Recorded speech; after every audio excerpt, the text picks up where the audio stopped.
Louvado.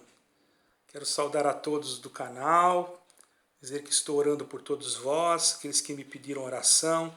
Quero também dizer, irmãos, que se eu não respondi em algum vídeo, algum inscrito, quero que me perdoe, porque às vezes a gente passa e não percebe, irmãos, mesmo porque estive enfermo por alguns dias, mas graças a Deus já estou melhor e hoje o meu compromisso é falar do Evangelho, apenas falar do Evangelho e daquilo que Deus me trouxer à frente. Porém, a minha intenção hoje é falar a respeito daquilo que o Senhor Jesus fez e Ele continua fazendo, irmãos, certo? Porque Ele não mudou. Então nós vamos ler 8 de Mateus, do Evangelho de São Mateus, no capítulo 8, versículo 23. Lemos com a ajuda de Deus. E entrando ele no barco, os seus discípulos o seguiram. E eis que no mar se levantou uma tempestade tão grande que o barco era coberto pelas ondas. Ele, porém, estava dormindo. E os seus discípulos, aproximando-se, despertaram, dizendo: Senhor, salva-nos que perecemos. E ele disse-lhe: Por que temeis, homens de pouca fé? Então, levantando-se, repreendeu os ventos e o mar, e seguiu-se uma grande bonança. Bonança. Eu tenho uma dificuldade com o za e com o sarmo. Pode ser que eu possa estar falando errado até. É da minha fonética. Certo, irmãos? Vou falar numa grande bonança. Bonança. E aqueles homens se maravilharam, dizendo: que homem é este que até os ventos e o mar lhe obedecem?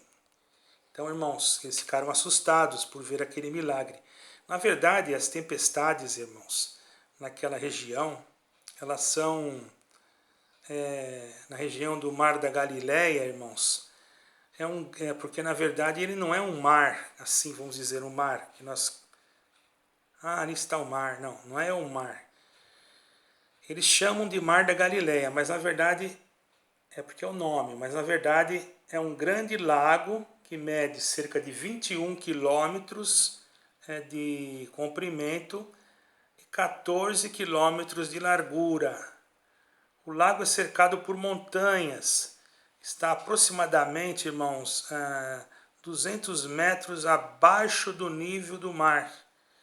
Tudo isso favorece o acúmulo de ar quente na superfície do lago. Durante o verão, a temperatura do lago passa facilmente dos 30 graus centígrados. Só um momentinho, irmãos, por gentileza.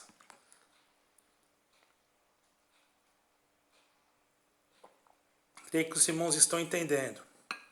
Então, facilmente, essa estufa de ar quente que paira sobre o lago e se encontra com o ar gelado que vem das montanhas e também ali que correm as águas do degelo do Monte Hermon, com suas 3.000 metros de altura, com seus 3.000 metros de altura. O Monte Hermon é um monte muito alto, irmão. Por isso que disse como o orvalho de Hermon que desce sobre os montes de Sião, né? E desce sobre... que ali o Senhor dá a vida e a bênção para sempre, né? Porque Ele fertiliza os montes de Sião por causa do seu orvalho. Então, irmãos, e também ali correm águas do degelo do Monte Hermon, né? Que é muito alto. E o resultado desse choque térmico tem muita facilidade de uma formação de tempestade repentina, né? Em condições normais, as águas do Mar da Galileia são bastante calmas. Mas durante uma tempestade, irmãos, as águas ficam perigosamente agitadas, com ondas que podem superar a 2 metros de altura. Inclusive, a disposição geográfica do local favorece até a formação de redemoinhos. Quer dizer que fica perigoso. E tudo indica que foi nesse cenário que houve esse milagre que o Senhor Jesus fez. Certo, irmãos?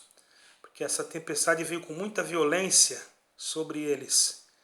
E provavelmente alguma coisa ou natural né? Porque aqui tem dois significados. Eu estou explicando o significado natural, mas eu vou entrar no significado espiritual também.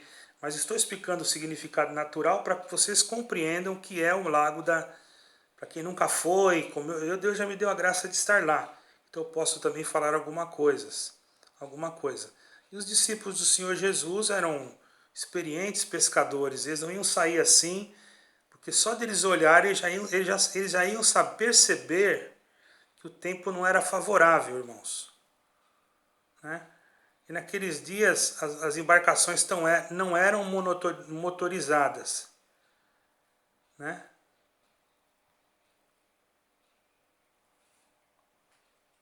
Até hoje, as embarcações motorizadas evitam navegar no Mar da Galileia durante uma tempestade, para os irmãos verem como é complicado. Já naquele tempo não era motorizada, mas tinha lá Pedro, tinha lá João, tinha lá outros, né, que tinham bastante conhecimento.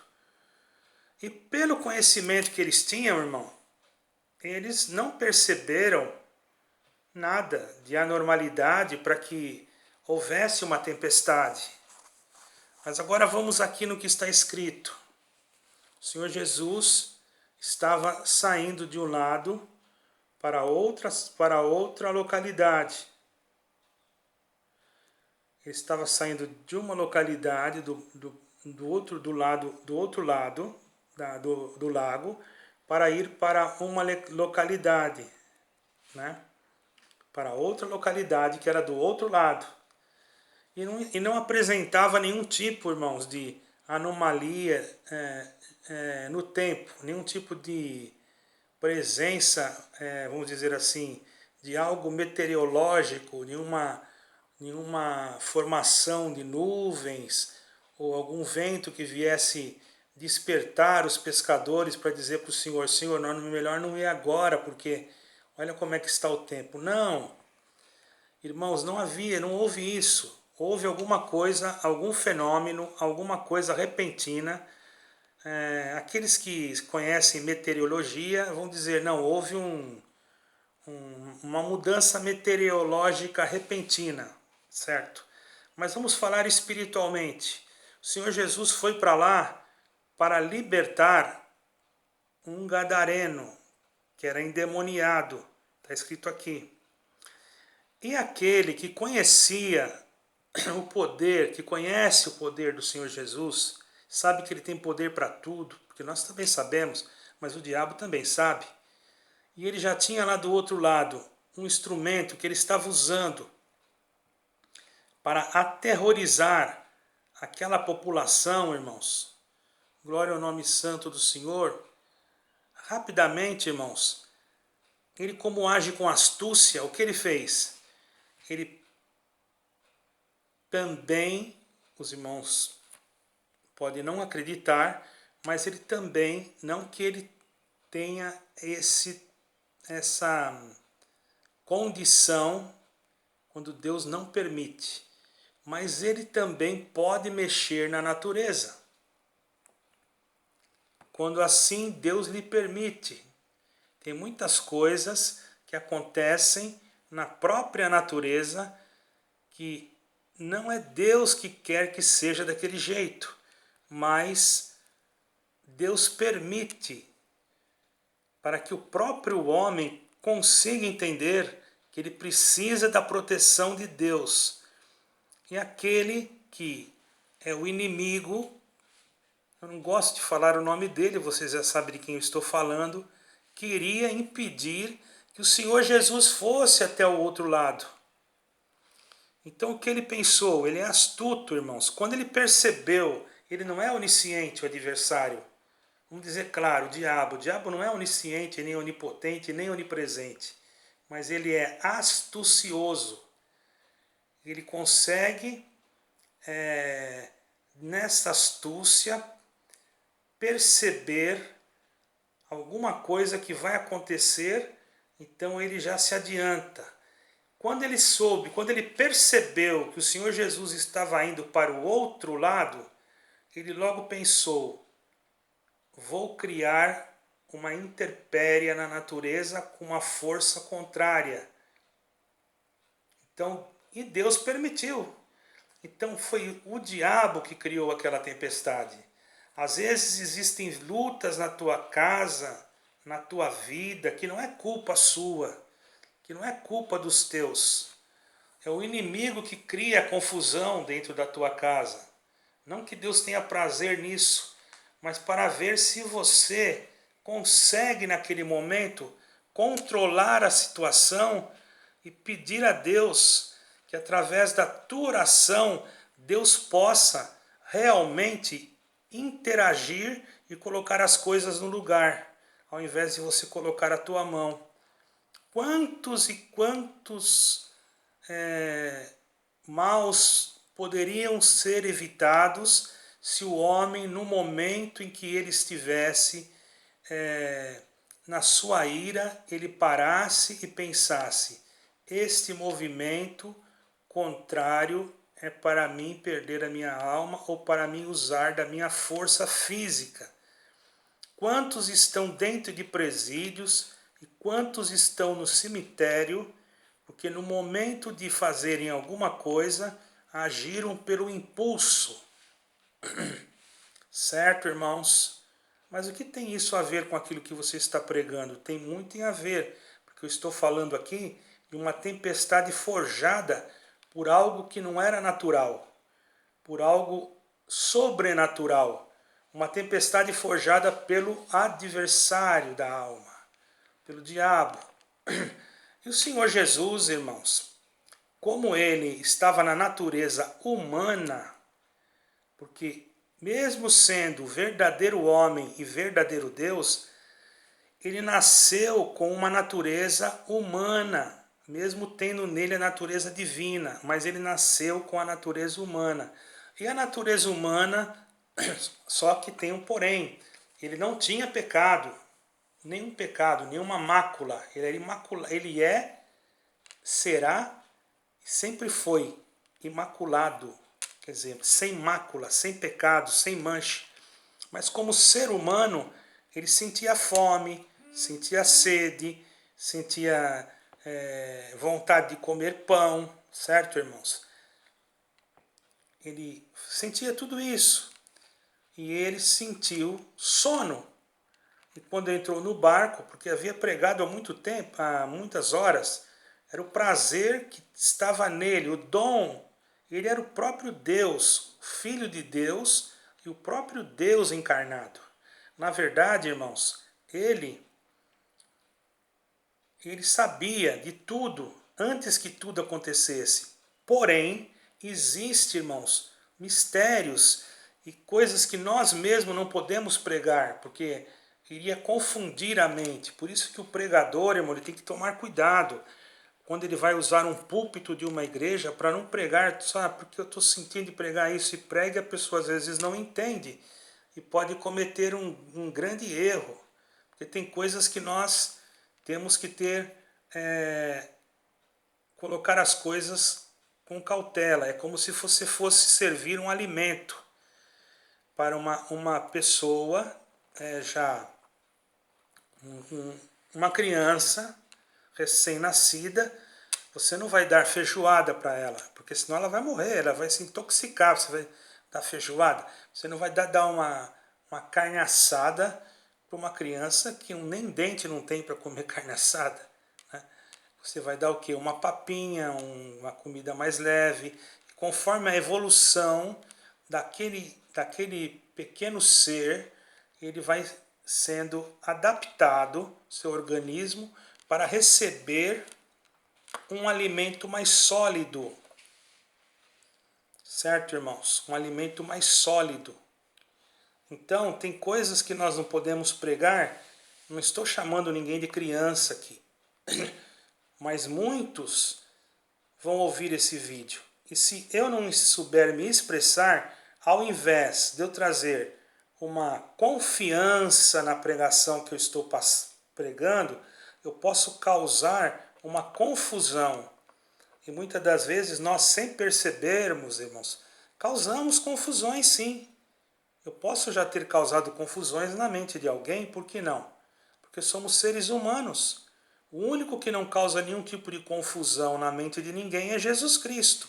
Qualquer pregador de qualquer denominação, não adianta você dizer, ah não, mas a palavra aqui é tudo revelado, é Deus que mostra. Irmão, preste bem atenção, até no você falar isso, você tem que ter cuidado.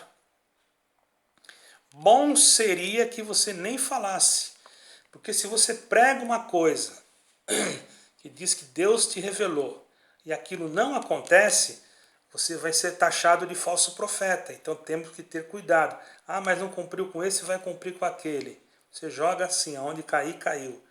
Não é bem assim, irmão. Nós temos que ter... Eu acredito no dom da profecia, no dom da palavra, no dom da revelação, no dom da visão, mas com bastante ponderância, bastante cuidado, porque quem já passou, o que Deus já me deu a graça de passar e de ver, se a gente não aprendeu até agora, vai ser difícil aprender. Então nós, logicamente, que estamos aprendendo ainda. Todo dia é uma lição nova. Quando estou falando aqui com vocês, não estou só pregando para vocês, mas estou pregando para mim também. Como disse um amigo, disse para mim, aquele que fala também ouve aquilo que fala. Então as palavras que eu estou falando aqui não foram premeditadas. Algumas coisas eu tive que, sobre a medida do mar, sobre quantos quilômetros tem, largura, essas coisas. Mas agora, no contexto do que eu estou pregando, eu não tenho nenhum aqui, vamos dizer, alguma coisa escrita aqui para mim ficar olhando o que eu tenho que pregar. Não. O contexto já está tudo aqui dentro, irmão. Ainda nem está sendo gerado dentro desse cérebro aqui. Então, eu venho aqui, eu creio que é Deus que está colocando, mas eu vou fazer uma análise antes de eu falar aqui. Não vou soltar aqui só porque já chegou na minha mente. Eu tenho que filtrar, para mim não dar uma comida pesada demais e depois trazer algum prejuízo. Eu não tenho intenção de prejudicar a alma, mas sim a intenção de salvar a alma, como Cristo Jesus nos ensinou. E ele chegou do outro lado, o Senhor Jesus, não é? E quando ele chegou do outro lado, nós estávamos falando do sono, né? Mas eu já estava pulando, mas vamos voltar lá no sono, tá? Eu não esqueci não. A mente humana é fraca, vocês já perceberam? Como nós mesmos, se nós não tivermos cuidado, nós desfocamos o assunto que nós estamos falando. Por isso o homem não deve ter confiança nas suas próprias narrativas. Ele deve estar sempre analisando o que ele fala para que ele possa falar dentro de um contexto que todos possam entender. Então o Senhor Jesus estava dormindo, mistério, mas ele era homem, natural, e na natureza ele dormiria. Quando os discípulos perceberam que aquela tempestade não era normal, porque estavam acostumados, né? Eles logo chamaram o mestre. Mestre, nós estamos perecendo. O Senhor levantou-se e o Senhor, como conhecia e como é dono da natureza e tudo lhe obedece, e ele percebeu, porque não percebeu, ele viu logo que aquela tempestade estava sendo forjada por alguma coisa estranha, e ele sabia por quem era. Ele levantou-se e disse: não tenhais medo, homens de pouca fé. Levantou-se e disse, repreendeu o vento, cala-te, vento, e repreendeu o mar. Aquieta-te, mar. Não está escrito aqui assim, mas foi isso que ele fez, certo, irmão? E logo houve paz. Na mesma hora, até as nuvens, por certo, se dissiparam. Porque quando chega a palavra de Deus na vida de alguém, as nuvens se dissipam. Irmão e também irmã, quem sabe você que está ouvindo esta palavra, há nuvens no teu caminho, há nuvens, bendito é o nome do Senhor, escuras querendo cercar a tua embarcação, e você está com medo das tempestades que poderão vir, mas afirma-te no Senhor, porque o Senhor está no leme do teu barco, e se essa tempestade foi forjada para destruir ou para fazer a tua embarcação a vir a naufragar, no nome sagrado de Jesus Cristo Nazareno, que seja repreendida essa tempestade agora, por este vídeo. É um vídeo, mas ele vai repreender, não o vídeo, mas aquela palavra que está sendo transmitida, porque Deus, irmãos, ele opera da maneira que ele quer. Não existe isso que não pode. Ah, mas como é que Deus vai operar através de uma palavra que o irmão está falando lá em Portugal, e eu estou aqui no Brasil, ou estou na Suíça, ou estou em outro lugar, ou estou no Japão? Como é que Deus vai me libertar? Você às vezes pode ser que vai abrir esse áudio, não vai abrir nem hoje. Mas no dia que você abrir, você vai estar precisando dessa palavra. Deus sabe tudo. Ele consegue controlar as coisas, irmão. É algo tão magnífico, a ciência e a sabedoria de Deus. E a ciência das almas. Deus tem a ciência das almas. Vou explicar sobre a ciência das almas. O que é ciência das almas? É conhecer a enfermidade de cada alma, porque a alma fica enferma, a alma chora. Assim como existe uma ciência na Terra para cada enfermidade. Se eu estiver com problema de saúde, conforme a necessidade, a minha médica vai me encaminhar para um especialista. E esse especialista, o que ele vai fazer? Vai cuidar daquilo que ele tem especialidade, porque ele foi formado para ter a ciência daquele órgão, ou a ciência daquilo que ele se dedicou para estudar. Ele sabe, tem ciência, tem conhecimento. Se é o coração, ele é um cardiologista, se é um dos rins, é um nefrologista, né? Se é algo que mexe, também pode ser um urologista, depende. Especificamente dos rins é um nefrologista, mas quando às vezes envolve a bexiga ou outra coisa, é um urologista. Se for um diabetes, é um diabetólogo, assim por diante. Isso são especialidades. Agora, o Senhor Jesus é o médico dos médicos. Ele é professor, ele é mestre. Ele é mestre. Ele é o mestre, entendeu? Então, se ele é um mestre, ele sabe de todas as especialidades. Ele não foi... não é só, ele não entende só de uma especialidade. Ele tem a ciência de todas as almas. Então ele pode dispensar a cada um uma ciência para fazer com que aquela alma se alimente da palavra daquele pregador, porque Deus deu a ele a ciência que justamente aquela alma precisa para fazer com que a sua alma seja reforçada. Por isso que os dons não são iguais, porque assim como existe a ciência material, existe a ciência das almas. E o Senhor não reteve nele. Ele disse assim, está escrito assim, ele foi levado cativo ao cativeiro. Subiu aos céus e dispensou os dons aos homens de Deus, não é para qualquer um não.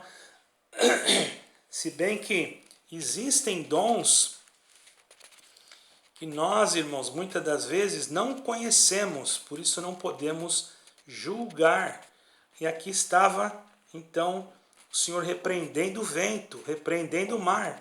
E o Senhor, quando chegou do outro lado, irmão, logo lhe saiu ao encontro 2 endemoniados vindo do sepulcro, ferozes, e o Senhor expulsou os espíritos e lançou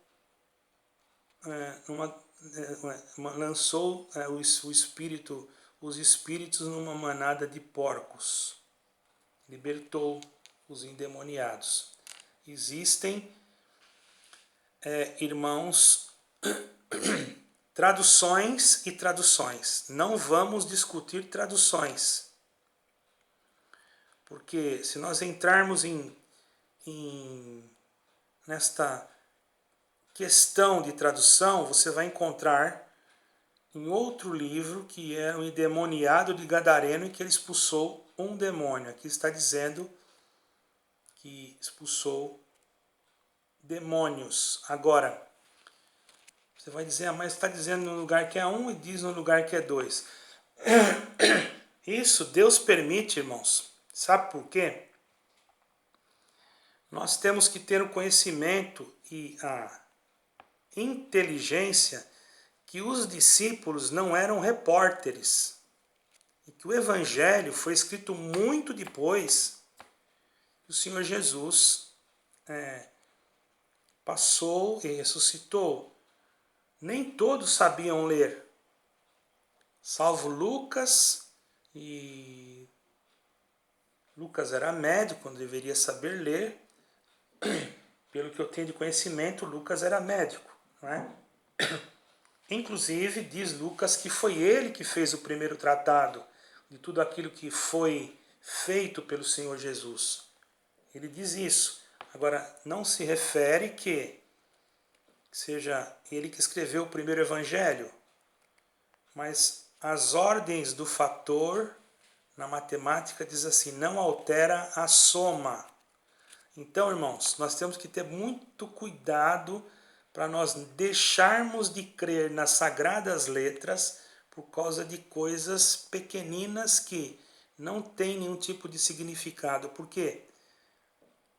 Veja bem, se nós formos olhar no hebraico, nós vamos ver que existem muitas dificuldades de se traduzir do hebraico para o português. Tanto é que foi traduzido primeiro do hebraico para o grego e do grego para as outras línguas, certo, irmãos? Até chegar ao português.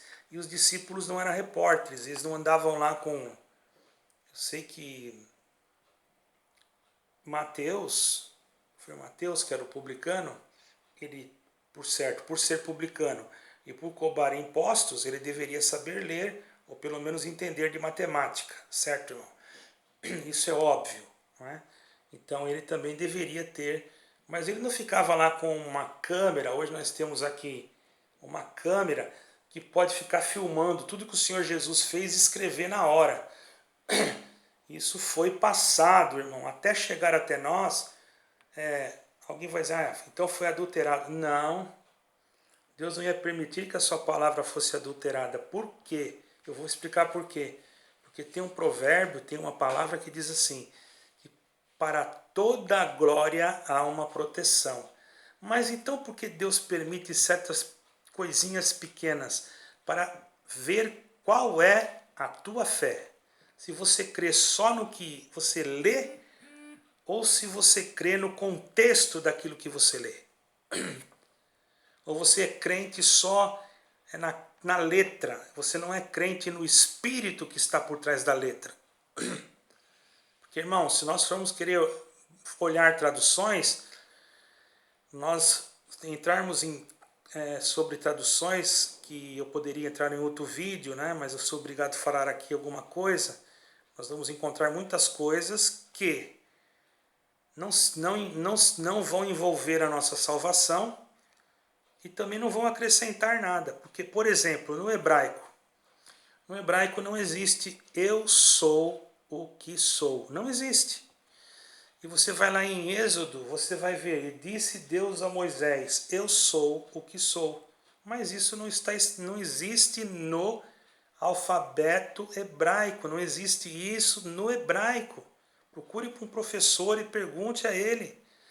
Vá em algum canal de algum professor. Estive olhando isso num canal de um professor aí que eu sou assinante, que eu sou inscrito. Não existe esse tipo de eu sou o que sou, porque no hebraico não tem. Então, irmãos, como é que eu vou usar esse termo em português para que eu possa entender? Porque no hebraico seria eu serei o que serei. Como é que eu vou colocar isso no português? E disse Deus a Moisés, eu serei o que serei. Ué, nós não íamos entender nada. Mas eles, na cultura e no entendimento da literatura, do conhecimento das letras hebraicas, conseguem entender como nós entendemos. Você está entendendo, irmão?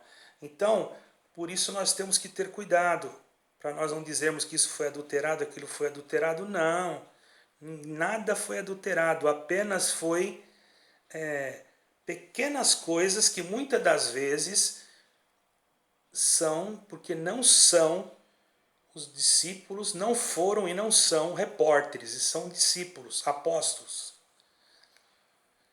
Se eu te conto um testemunho agora, como aconteceu já, eu contei um testemunho para o irmão, e ele contou de outro jeito.